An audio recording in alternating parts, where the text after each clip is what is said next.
क्या आपने अपनी जिंदगी में किसी ऐसे बंदे को देखा है जिस पे किस्मत इस कदर मेहरबान हो कि वो जिस चीज को हाथ लगाए वो सोना बन जाए? आज इस वीडियो में मैं आप लोगों को ऐसे ही बंदे से मिलवाता हूं। इस बंदे का नाम है बिल मॉर्गन, जो कि ऑस्ट्रेलिया से हैं। एक बार उनका भयंकर एक्सीडेंट हो गया था। जब उन्हें हॉस्पिटलाइज किया गया तो डॉक्टर्स ने उन्हें मृत घोषित कर दिया, लेकिन किस्मत का खेल देखिए, 14 मिनट बाद ही उनकी सांसें चलने लगी। अपने सर्वाइवल को सेलिब्रेट करने के लिए फिर उस बंदे ने स्क्रैच कार्ड खरीदा और जैसी स्क्रैच कार्ड को स्क्रैच किया उस पर $27,000 की कार जीत गया।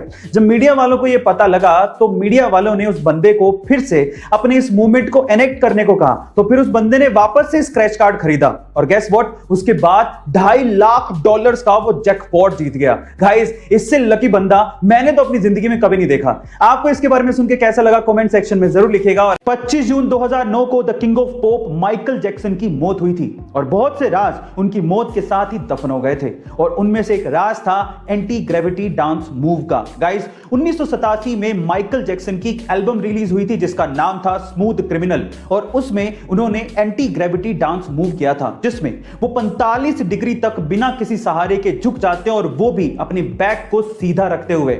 जब ये एल्बम रिलीज हुई थी तो लोगों को विश्वास ही नहीं हुआ, तो फिर एमजे ने यही डांस मूव एक लाइव शो में परफॉर्म करके दिखाया तो लोगों के होश उड़ गए। गाइस, बाद में बहुत से लोगों ने इसे एक ट्रिक कहा, लेकिन आज भी वो डांस मूव किसी के बस की बात नहीं है। Guys, let's write in the chat, we love you MJ. English में कई चीजों के नाम इतने वियर्ड हैं कि जिसे सुनने के बाद आप अपनी हंसी रोक ही नहीं पाओगे। कैसे? एग्जाम्पल देता हूं। जैसे कि इंग्लिश में ह्यूमंस के ग्रुप यानी कि इंसानों की टोली को मोब या क्राउड कहा जाता है, वैसे ही क्या आप जानते हैं कि उल्लुओं की टोली को क्या कहा जाता है? उल्लुओं की टोली को इंग्लिश में पार्लियामेंट कहा जाता है। इसी तरह से वाइल्ड बीस्ट की टोली को कंफ्यूजन, जिराफ की टोली को टावर, राइनोस की टोली को स्टबर्ननेस और पांडास की टोली को एम्बैरेसमेंट कहा जाता है। अब इन्हें इनाम क्यों दिए गए आप लोग चैट सेक्शन में जरूर लिखिएगा। जब किसी लड़की या महिला को कोई घूर रहा होता है तो वो लड़की या महिला अपने कपड़ों को ठीक करने लगती है। वो ये सोचने लगती है कि कहीं से कुछ दिख तो नहीं रहा, उसने कुछ गलत तो नहीं पहन लिया। वो अपने आप को दोषी मानने लगती है। उस हर महिला और लड़की से आज मैं ये कहना चाहता हूं कि इसमें आपकी कोई भी गलती नहीं है। और साथ ही साथ सभी लड़कियों और महिलाओं को एक कानूनी अधिकार भी याद दिलाना चाहता हूं कि अगर आपको कोई 14 सेकंड से ज्यादा घूरता है तो आईपीसी के सेक्शन 294 एंड 509 के तहत यह कानूनी दंडनीय अपराध है और उस व्यक्ति को सजा भी हो सकती है।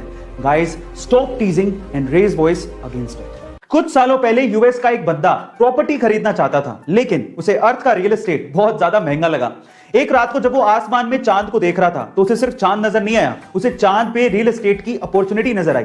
एक्चुअली 1967 स्पेस एंटिटी जिस पे दुनिया के लगभग सभी देशों ने साइन किया है, उस पे ये लिखा हुआ है कि किसी भी देश या उसी सरकार का हमारे सोलर सिस्टम के सेलेस्टियल बॉडीज पे कोई अधिकार नहीं होगा, लेकिन उस पे किसी इंसान का जिक्र नहीं है। इसीलिए इस बंदे ने यूएन को एक लेटर लिखा और अपने आप को मून का ओनर घोषित कर दिया। वहां से कोई ऑब्जेक्शन आया नहीं तो इसने सोचा कि मुझे अप्रूवल मिल चुका है और तब से लेके आज 41 सालों तक वो और उसका बेटा क्रिस मून पे प्रॉपर्टीज सेल कर रहे हैं और वो लोग मून के 200 मिलियन एकड़ के मालिक हैं और वो भी $0 में। गाइस, अगर आपको मून पे प्रॉपर्टी खरीदनी है तो आपको इनसे कांटेक्ट करना पड़ेगा। आपको ये इंफॉर्मेशन कैसी लगी चैट सेक्शन में जरूर लिखिएगा। महाराष्ट्र के नासिक से कोरोना वैक्सीन को लेके एक अजीब सा वाकया सामने आया है।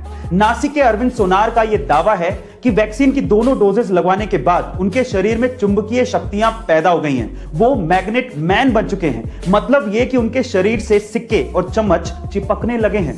पहले तो उन्हें लगा कि शायद पसीने की वजह से होगा, लेकिन नहाने के बाद जब उन्होंने फिर से ट्राई किया तो सिक्के और चम्मच फिर से वैसे ही चिपकने लगे। पर साथ में अरविंद सोनार ने यह भी कहा कि वैक्सीन लगवाने के बाद उन्हें किसी तरह की कोई प्रॉब्लम नहीं हुई थी।